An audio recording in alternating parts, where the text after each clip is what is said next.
They say revenge is a dish best served cold. I never understood what that meant until I turned 73 and watched my family toast champagne on a beach while I sat alone with a grocery store cake, one that I had to buy for myself. But here's the thing about being old that nobody tells you. We might move slower, but we think faster. And when you've got nothing left to lose, you become very, very dangerous. My name is Margot Everly. I'm 72, widowed, and I just learned the most expensive lesson of my life. Love doesn't always love you back. But justice never lets you down. Please leave a comment letting me know where you're listening from. I'd love to connect with you. And please consider liking and subscribing to help me bring you even more great sassy revenge stories. I moved into my small condo 6 months after burying my husband. The big house felt too empty, too full of ghosts. I thought downsizing meant starting fresh. I had no idea I was just making myself an easier target. The phone call came in January. My daughter-in-law Sonia's voice bubbled through the speaker like champagne. Margot, this year will be different. Your 73rd birthday deserves something special, somewhere beautiful, not just another dinner. I gripped the phone tighter. Oh, you don't need to make a fuss. No fuss. Promise. We'll handle everything. You just bring yourself and that beautiful smile. For the first time in months, hope flickered in my chest. My son Eli texted later that night. Short and sweet, like always. Mom, can't wait. You deserve this. Even my stepdaughter Ray sent a message. Ray, who barely remembered Christmas. Looking forward to celebrating you, Margot. I pulled out my journal that night and wrote 3 words. Maybe this year. March brought another call from Sonia. Her voice still sweet, but something underneath felt different. To hold all the reservations, we need to use your card temporarily, just until everyone's money comes through. You know how group payments get messy. My stomach twisted. I'd heard this song before. The temporary loans that stretched into months. The group money that never quite materialized. But this was my birthday. This was different. Of course, I heard myself say. Whatever you need. I gave her my card information and told myself I was being silly. These were my children, my family. They wouldn't hurt me. The next day, I bought a new blue scarf, silk, the color of forget-me-nots. I hadn't bought myself anything nice in years. I dusted off my old camera and practiced taking pictures of the sunset from my window. I even pulled out the pearl earrings my husband gave me for our 20th anniversary. For the first time since the funeral, I felt alive. April crawled by like a lazy cat. Every few days, Sonia would text updates. Restaurant confirmed. Weather looks perfect. You're going to love this place. I cooked my favorite meal the night before my birthday. Chicken and dumplings, the way my mother taught me. I hummed while I stirred the pot. Old songs from when I was young and thought the world owed me something beautiful. I packed carefully. The blue scarf, the camera, the pearls. I even brought a book of poetry I hadn't touched in years. I fell asleep imagining the ocean breeze and my family's faces around a candlelit table. Friday morning, my birthday, I woke before sunrise. I put on my best dress, the navy one with tiny flowers. I braided my gray hair and pinned it up the way my husband always liked. I looked in the mirror and saw a woman ready to be celebrated. The text came at 9 a.m. Plans changed, running behind. We'll call this afternoon. I stared at my phone. 10 words that felt like a punch to the chest. But plans change. Things happen. I made coffee and waited. The afternoon stretched like taffy. No call came. At 6 p.m., another text. Sorry for confusion. Rain check for Sunday brunch. I sat in my kitchen as the sun set. my dress wrinkled from sitting, my carefully braided hair coming loose. The grocery store cake I'd bought as backup stared at me from the counter. One candle, no song.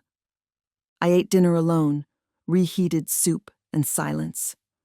Saturday brought Luis, the building maintenance manager, with my mail. He took one look at my face and sat down at my kitchen table without asking. "Rough day?" he asked. "My family's just busy," I said, but my voice cracked on the word family. Luis pulled out his phone. "Want to see something that'll make you laugh? My daughter posted the funniest thing." He scrolled through social media and stopped. His face changed.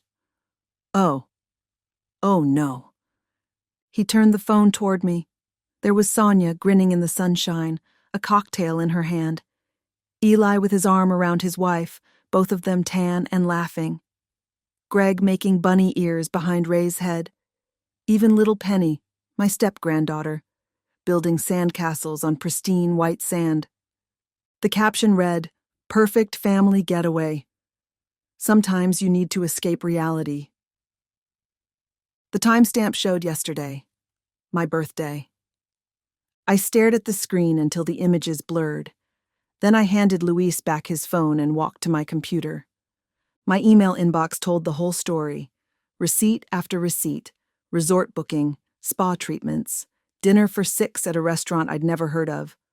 All charged to my card, all in their names. I called Eli, straight to voicemail. "Please call your mother," I whispered to the machine. He never called back. The weekend moved like thick honey. I walked through the city, past happy families and birthday parties in the park. I sat in the library and pretended to read while children laughed in the story corner. That night, I wrote in my journal until my hand cramped. Page after page of hurt and questions and the slow, creeping realization that I'd been played for a fool. Monday evening, they showed up. Sonia carried a half-eaten cake from a gas station. Eli held a gift bag with the resort logo. "Sorry about the confusion, Mom," Eli said, not meeting my eyes. "The weather changed everything last minute." I set the cake on my table and looked at them. Really looked. Sonia's tan, Eli's new watch, the guilty way they stood by my door like children caught stealing cookies. "Was it weather that kept you from calling?" I asked quietly. "Or from inviting me?" I pulled out the receipts and spread them on my table like cards. Sonia's face went white. Eli's neck turned red. "It was complicated," Sonia stammered. "Coordinating everyone. Your health. We thought—" "Get out," I said. They stared at me. In 50 years of motherhood, I'd never said those words. "Mom," Eli started. "Get out of my home." They left.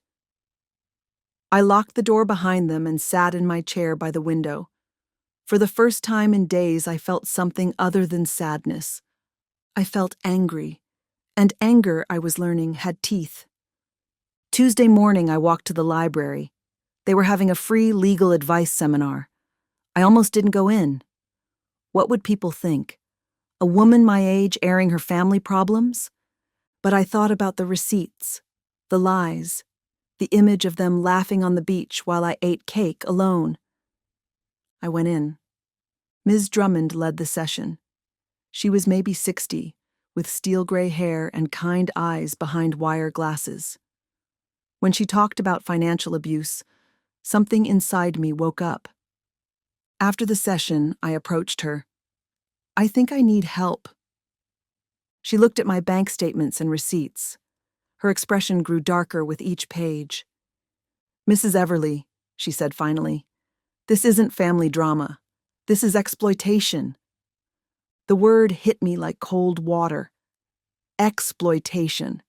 Such a clinical term for having your heart broken by the people you'd die for. Ms. Drummond wrote down a list of steps: change passwords, freeze credit, document everything. "You need to protect yourself," she said. "This won't stop unless you make it stop." That afternoon, I met with Mr. Wu from Legal Aid. He was young enough to be my grandson, but he listened to my story without judgment. "I want to change my will," I told him. He nodded. "What did you have in mind?" I thought about all the years I'd sacrificed, all the times I'd said yes when I wanted to say no, all the dreams I'd put aside to fund theirs. "A scholarship fund," I said, "for kids who don't have anyone to help them, and programs for old people like me who get taken advantage of."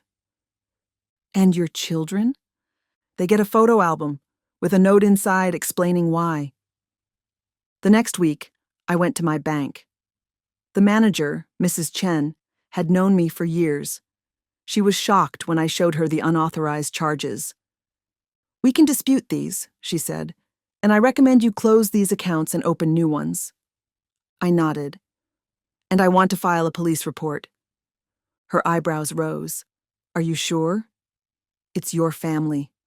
"That's exactly why I'm sure." The phone calls started 3 days later. Eli, frantic. "My card isn't working. What did you do?" I didn't answer. I'd said enough words to ungrateful children. Sonia sent emails.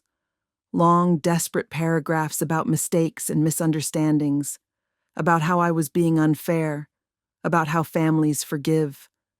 Greg called, trying guilt. "After everything we've done for you, you turn your back on us." I blocked their numbers. I blocked their emails. For the first time in my adult life, I had silence when I wanted it. The family grapevine carried news fast. Distant cousins called, some supportive, others uncomfortable with the drama. Ray sent a cold email about overreacting and erasing family over money. I posted one message on my rarely used social media. For my birthday, I gave myself the gift of honesty. That's when Luis started checking on me more often. He'd knock on my door with mail or a maintenance question, but really he was making sure I was okay.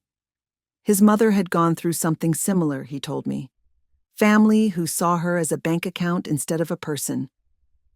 "The hardest part," he said, "is realizing love was never part of the equation for them."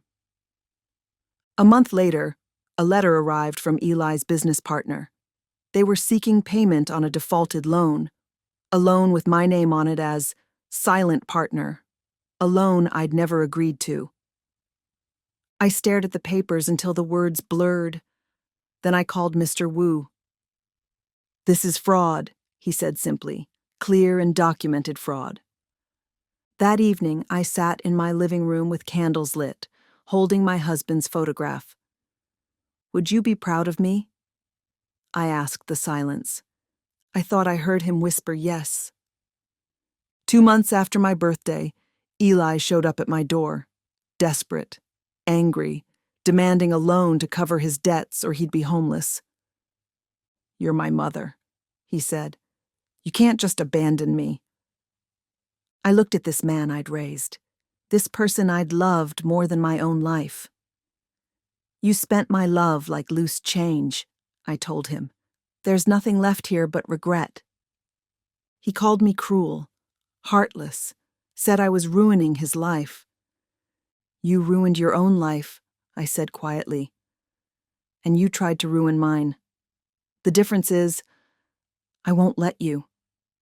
He left cursing. I locked the door and made tea. Spring came early that year. Luis taught me how to use the smartphone Ms. Drummond had helped me buy. I joined online groups for seniors. I started volunteering at the legal clinic, helping other people like me who'd been taken advantage of by family. The only family member who reached out with genuine regret was Penny, my step-granddaughter. She sent a handwritten letter, apologizing for not knowing I'd been left out. She asked if she could visit. I invited her for tea. She was 16 now, old enough to understand complicated things. We talked honestly about love and disappointment, and how sometimes the people who should protect you are the ones who hurt you most. "I want to be different," she told me. "When I'm grown up, I want to be the kind of person who shows up." We built a photo album together on my computer. Pictures of my life, my real life, not the version my family wanted to remember. As my 74th birthday approached, no one offered grand plans. No one called with promises. I planned my own party. I rented the community room in my building. I invited my neighbors, friends from the senior center, Luis and his family, Ms. Drummond, Mr. Wu, and Penny. 12 people who'd shown me kindness without expecting anything in return. I cooked all afternoon. Simple food, made with love. Real love, the kind that doesn't come with conditions. The party was small but warm. People brought homemade cards and silly gifts. Mrs. Chen from the bank brought flowers from her garden. Luis's daughter played guitar and sang happy birthday in Spanish. I gave a toast as the sun set through the windows. Last year, I thought love meant never saying no. This year, I know love starts with saying yes to yourself. Everyone clapped. For the first time in years, I felt truly celebrated. As people were cleaning up, Sonia and Eli appeared at the door. They had a cheap bouquet from the grocery store and forced smiles. "We heard about the party," Sonia said. "We thought we'd stop by." I met them at the door.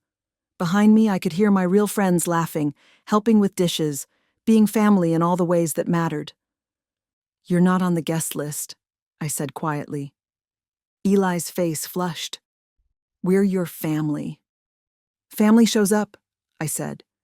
"Family keeps promises. Family doesn't steal from the people they claim to love." They protested, made excuses, promised things would be different. "If you want a place at my table," I told them, "earn it with truth, not guilt." They left angry. I closed the door and went back to my party. Penny hugged me as she was leaving. "You taught me how to be brave, Grandma." That night, I sat by my window with tea, watching the city lights twinkle like stars. I thought about revenge and how it's not always loud or violent. Sometimes it's quiet. Sometimes it's just refusing to let people hurt you anymore. I picked up my journal and wrote, "Revenge isn't hurting those who hurt you. It's refusing to let them hurt you again." 6 months later, I got a postcard from Eli. A few lines of what might have been regret. I wished him well in my heart, but didn't reply. Some bridges, once burned, should stay ash. The final scene of my story isn't dramatic. It's just me at a table in the community room, surrounded by people who chose to love me without conditions. Luis is teaching his grandson to play chess. Ms. Drummond is showing Penny how to knit. Mrs. Chen is telling stories about her garden. I'm wearing my blue scarf, the one I bought for a birthday that broke my heart. But hearts, I've learned, are stronger than they look. Mine cracked but didn't shatter. And through those cracks, real light finally got in. They say revenge is a dish best served cold. But I learned something better than revenge. I learned that the best payback for being thrown away is refusing to stay in the trash. I learned that sometimes the family you're born into isn't the family you're meant to keep. And I learned that being 73 doesn't mean being helpless. It just means being wise enough to know the difference between love and obligation. My name is Margot Everly. I'm 73 years old. And for the first time in my life, I'm exactly who I want to be.